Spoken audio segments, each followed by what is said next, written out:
Price lord. ದೇವರ ಪರಿಶುದ್ಧ ನಾಮಕ್ಕೆ ಸ್ತೋತ್ರ. ಪ್ರಿಯರೇ, ದೇವರ ಒಳ್ಳೆತನವನ್ನ ನಾವು ಅರ್ಥ ಮಾಡಿಕೊಳ್ಬೇಕು. ದೇವರ ಸ್ವಭಾವಗಳು ನಮಗೆ ಅರ್ಥ ಆಗಬೇಕು.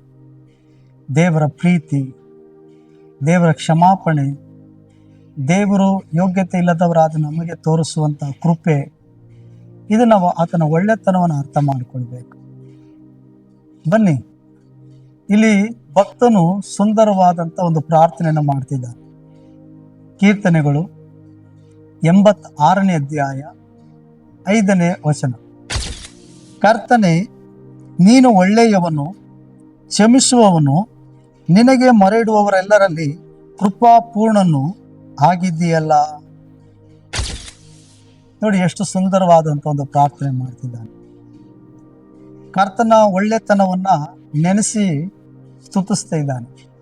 ನಮ್ಮ ಜೀವಿತದಲ್ಲಿ ದೇವರ ಒಳ್ಳೆತನವನ್ನು ನೆನೆಸಿಕೊಳ್ಬೇಕು ಪ್ರೇರೆ. ಹೌದು, ನಮ್ಮ ದೇವರು ಒಳ್ಳೆಯವನಾಗಿದ್ದಾನೆ ಮತ್ತು ನಮ್ಮನ್ನ ಕ್ಷಮಿಸುವವನಾಗಿದ್ದಾನೆ. ದೇವರು ಒಳ್ಳೆಯವನಾಗಿಲ್ಲ ಅನ್ನೋದಾಗಿದ್ರೆ ಆತನು ನಮ್ಮ ಪಾಪಗಳಿಗೆ ನಮ್ಮನ್ನ ಖಂಡಿಸಿ ಬಿಡುತ್ತಿದ್ದ. ನಮ್ಮ ಪಾಪಕ್ಕೆ ತಕ್ಕಂತೆ ನಾವು ಶಿಕ್ಷೆಗಳನ್ನ ಅನುಭವಿಸಬೇಕಾಗಿತ್ತು. ಆದರೆ ಆತನು ಒಳ್ಳೆಯವನಾಗಿರೋದ್ರಿಂದ ನಮ್ಮ ಪಾಪ ಅಪರಾಧಗಳನ್ನ ಆತನು ಕ್ಷಮಿಸಿ ಬಿಟ್ಟಿದ್ದಾನೆ. ಅದಕ್ಕೆ ಭಕ್ತನೊಂದು ಸುಂದರವಾಗಿ ಪ್ರಾರ್ಥಿಸ್ತಾನೆ. ಹೀಗೆ ಹೇಳ್ತಾನಲ್ವಾ, ಕರ್ತನೇ, ನೀನು ಒಳ್ಳೆಯವನು.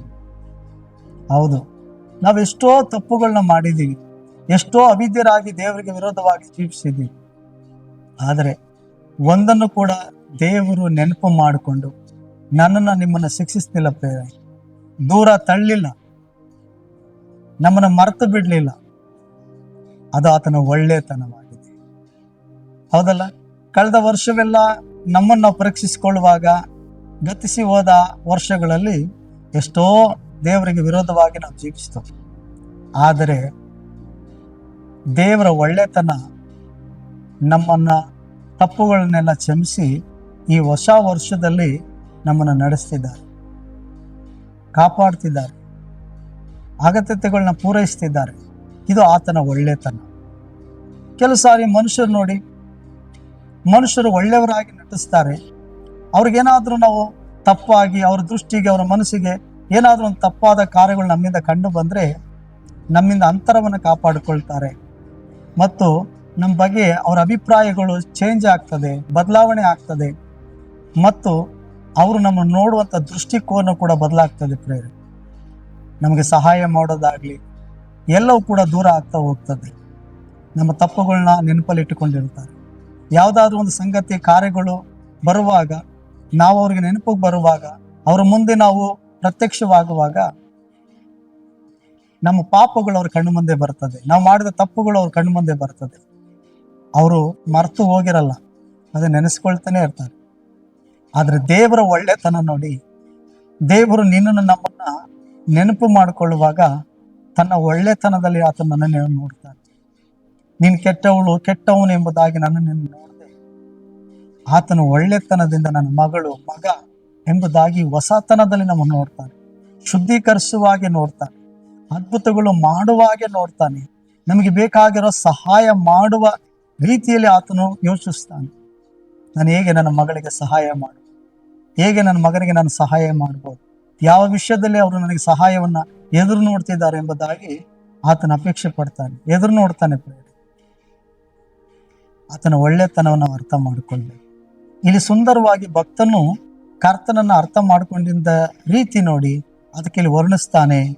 ಕರ್ತನೇ, ನೀನು ಒಳ್ಳೆಯವನು, ಕ್ಷಮಿಸುವವನು, ನಿನಗೆ ಮೊರೆ ಇಡುವವರಲ್ಲಿ, ನಿನ್ನ ಬಳಿಯಲ್ಲಿ ಬಂದು ಪ್ರಾರ್ಥನೆ ಮಾಡುವವರ ವಿಷಯದಲ್ಲಿ ನೀನು ಕೃಪಾಪೂರ್ಣನು ಆಗಿದ್ದಿ ಎಂಬುದಾಗಿ.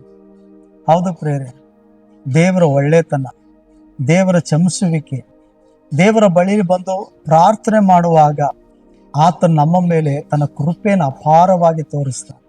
ಯಾಕೆಂದ್ರೆ ಆತನು ಕೃಪಾಪೂರ್ಣನಾಗಿದ್ದಾನೆ. ಕೃಪೆ ಅನ್ನೋದು ಯೋಗ್ಯತೆ ಇಲ್ಲದವರಿಗೆ ತಾನೇ ತೋರಿಸೋದು. ಹಾಗಾಗಿ ದೇವರು ನಮ್ಮ ಪಾಪಗಳನ್ನ ಕ್ಷಮಿಸುವುದಕ್ಕೆ ತನ್ನ ಕೃಪೆಯನ್ನು ತೋರಿಸ್ತಾನೆ, ಆ ಕರುಣೆಯನ್ನು ತೋರಿಸ್ತಾನೆ.